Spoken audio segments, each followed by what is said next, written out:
name is Tzvi Lebetkin, the rabbi from another planet. Please like, share, and subscribe, and ring that little bell. Ring the little bell so you're notified when new videos drop. So this is a weird story. It might be real, it might be not. I do not know. Doctor Who musical episode coming in season 14. Listen, the thing that's coming most in season 14, I think, is Russell T Davies. Look.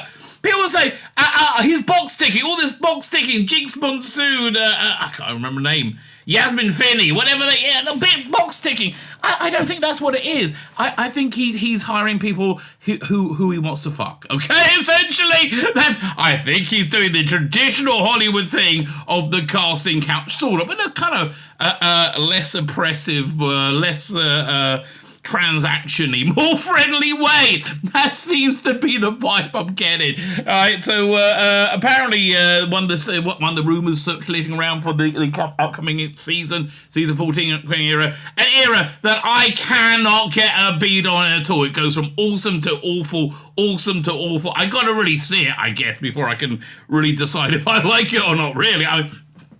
I was convinced, beyond convinced, there was no possibility whatsoever of Star Trek Picard being any good, and frankly I'm still convinced it can't have been, but it was excellent. So I don't know, I've seen a bunch of stuff, it doesn't make sense to me, it doesn't gel together. I have to see it in context to really understand it. Look, Shooty looks like it's going to be great. You know, it looks like she's going to be great. There's a lot that looks like they're going to be great.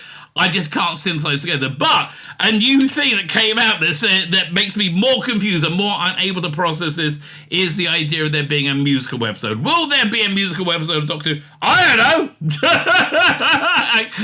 know. It makes sense. It fits into everything else we know, but what does that mean? I don't know. So anyway, I discussed it on my live stream last night. I live stream every day. Please join me for live streams. I'm on Rumble, I'm on YouTube, I'm on Twitter, live stream, and all my video content goes onto all those platforms. You're also on Facebook. You get me a few things.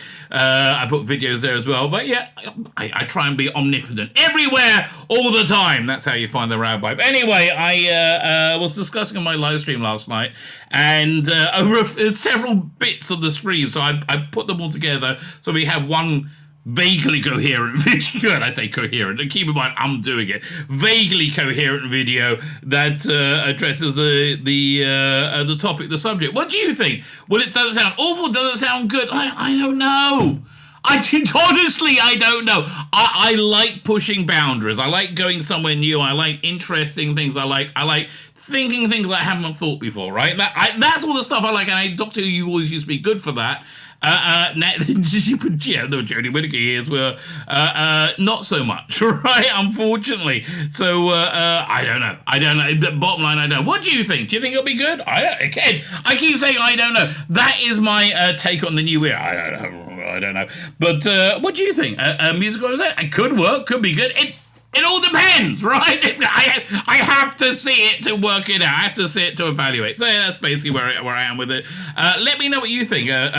Comment on the comments, especially on Rumble, right? I hardly get comments on Rumble, and I'm really trying to build up my Rumble chat. Rumble's a YouTube alternative, if you don't know. And it's fabulous. You can talk freely there. And there are hate speech rules and laws in place.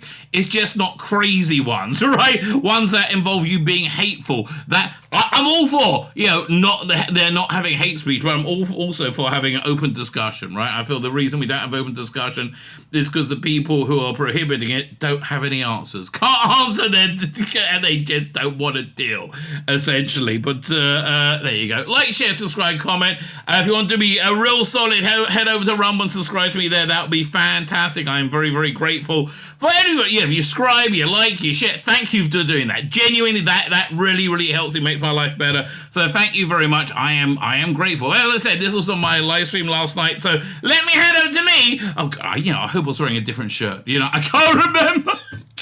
I was wearing a different shirt, but I have a few colours and they all look the same. So I hope when I say handing over to me from last night, I'm not going to look like I just fell asleep in the same clothes and woke up, which, I have done, but not for about 30 years, Yeah, when I grew up, not so much. Anyway, but if you're a kid doing that, you enjoy, baby. Anyway, like, share, subscribe, comment, all those things are fantastic. Let me head over to me from last night. A musical. Shimek. Yeah, that's the word and thing. We'll be going over that story pretty early on. Listen, did it work for Buffy? I know it could. Listen, did. How did you feel about Once More with Feeling, the Buffy musical episode? Did I like it? Did I not like it? I liked Buffy at the time, and they basically everything they did I liked, right? Because I like Buffy. But was it good? I know. Yeah, that's a real poser, isn't it? Last night, did anybody burst into song? Life's a show, and we all play our parts, and you can sing along. Yeah, I don't like it, but I don't like musicals. It's like it's not fair me saying I don't like it, and I think Sarah Michelle Gellar singing is kind of hot. And yeah, they carried the tune if it was them. And it's clear that the cast liked it more than anybody else. They're all really into musical theatre, right? That's all what they all really want to do. Showtime. The point of no return. Thought you wanted me to stay away from you. Isn't that what you sang? Spike sing a little song? Spike was like the best thing about Buffy. Let's be fair. I mean, it really was.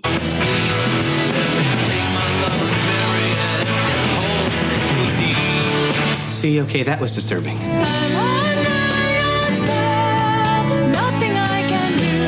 It's weird that they all kind of vanished instantly. I mean, they were all really reasonably talented and hot, and just boom, never saw any of them again. You just took my soul with you. This is the event In fact, what's his name? Spike had the best Buffy Afterlife, I think. people will be talking about all November long. Buffy the Musical. Where do we go? So do musical episodes work? It's how did you feel about that? And that's really the question, right? But bottom line, were fans after a Buffy musical? I don't know. Look, at that time, I was a Buffy fan, right? I was a Joss Whedon fan, right? And he could do no wrong, right? He interacted with fandom. I can tell you, 90s fandom was really cool. You had David Icke and what's his name from Battlestar Galactica. They were awesome. Okay, they was it not Brandon Braga? Oh, who was it? Battlestar. Oh, bloody hell. Battlestar Galactica. I mean, they must have fallen out because they haven't worked together since. But man, they were great at it. I mean, they were just fantastic. Yeah, here we go. It's looking up on IMDb. Ronald D. Moore, right? Ronald D. Moore and David Icke, right? They had such a great rapport with the audience. One time, they had this this couple who were super fans, and they invited them to set for their wedding, right? Because and they said nobody asked. You're all going to ask us, and it's never ever going to happen again, right? They used to do these little videos, 5-minute shorts. It was in the early days of the interwebs, right? It was awesome, right? And that's worth getting the DVD, the Blu-rays, because it has all this stuff on it, and it's fantastic. It is all fantastic. They had a real rapport with the audience. The audio commentaries came out just like with Russ Lee Davies. Again, it was that era of the early 2000s of they came out as podcasts, and you would listen to them right over watching the episode. It was really good. Musical. That's the next thing we're gonna look at. There you go. See, that's why I went back to the thumbnail. I knew it would remind me, right? I knew it would remind me. There you go. Doink.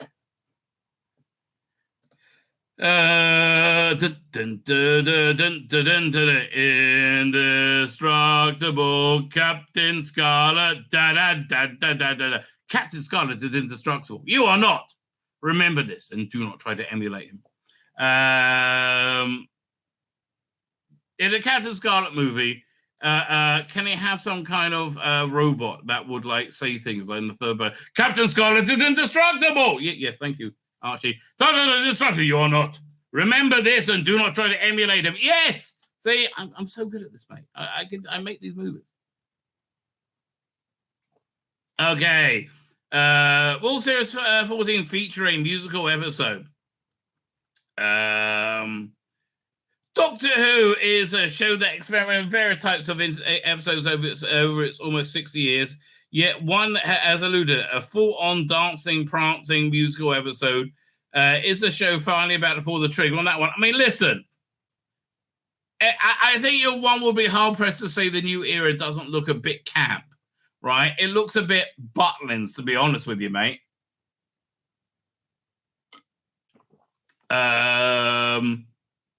Well, the speculation where's the speculation coming from? I hear you ask. Well, many have already seen Jinx Monsoon was announced to be joining the cast for Rusty Davis' second era, starring Shooty Gatwa's 15th Doctor. This week saw the costume for Monsoon's reveal, and the Doctor and companion Ruby. The BBC also confirmed the episode will be set during the swinging 60s, but they didn't say Jinx Monsoon's in this episode. You're putting that together, aren't you? Now, can you think of a better era for a music episode? I can't think of more of a wasted opportunity. I mean, the last 60s episode was Remembrance of the Daleks, wasn't it? I think.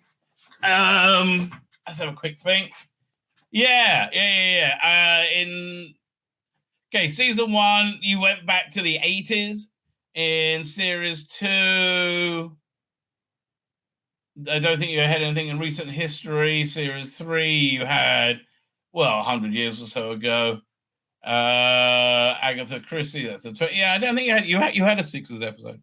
No, it's not jumping out to me. But all that. But Remembrance of the Darkness is awesome for the 60s setting. Where are we up to? For the Monsoon's character, in particular, I can't help but notice the outfit is very musically themed. Well, that is true, right?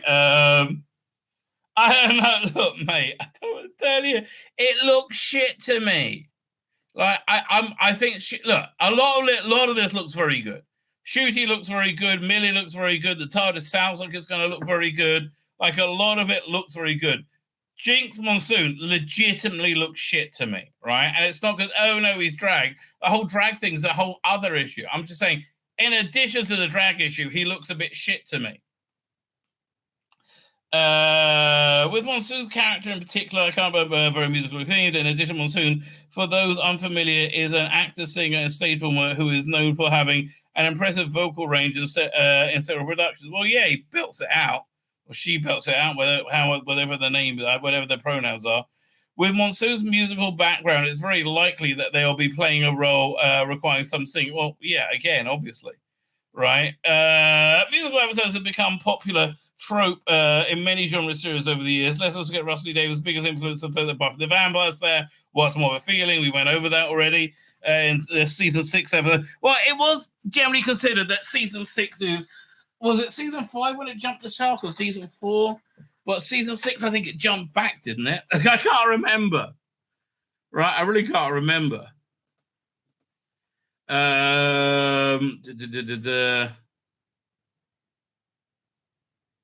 It all worked out very well. In fact, the episode was so well received, it's still considered a standout episode 20. Okay, well, that's good to know. So I didn't know if people liked it or not. During the revival era, Rusty Davis was one of the first to try something different from the norm with Series 2 episode Love and Monsters. I like that a lot, but I like pushing the envelope, experimental stuff. I do, but I really genuinely like that a lot.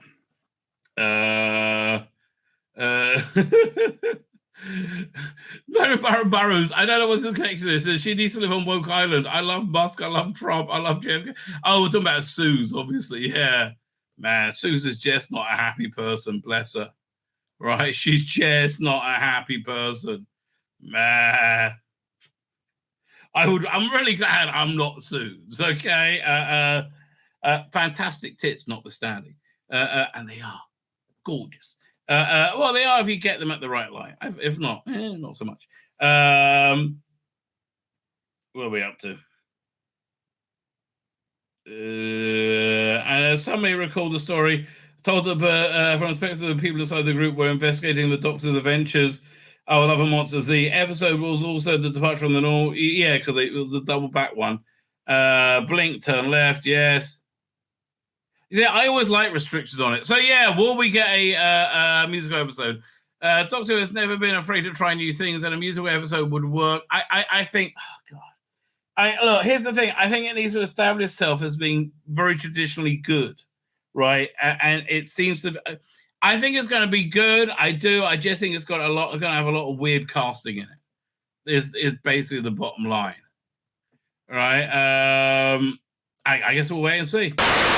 My name's Tzvi Lebetkin, the rabbi from another planet. Please like, share, and subscribe, and ring that little bell. Ring the little bell so you are notified when new videos drop.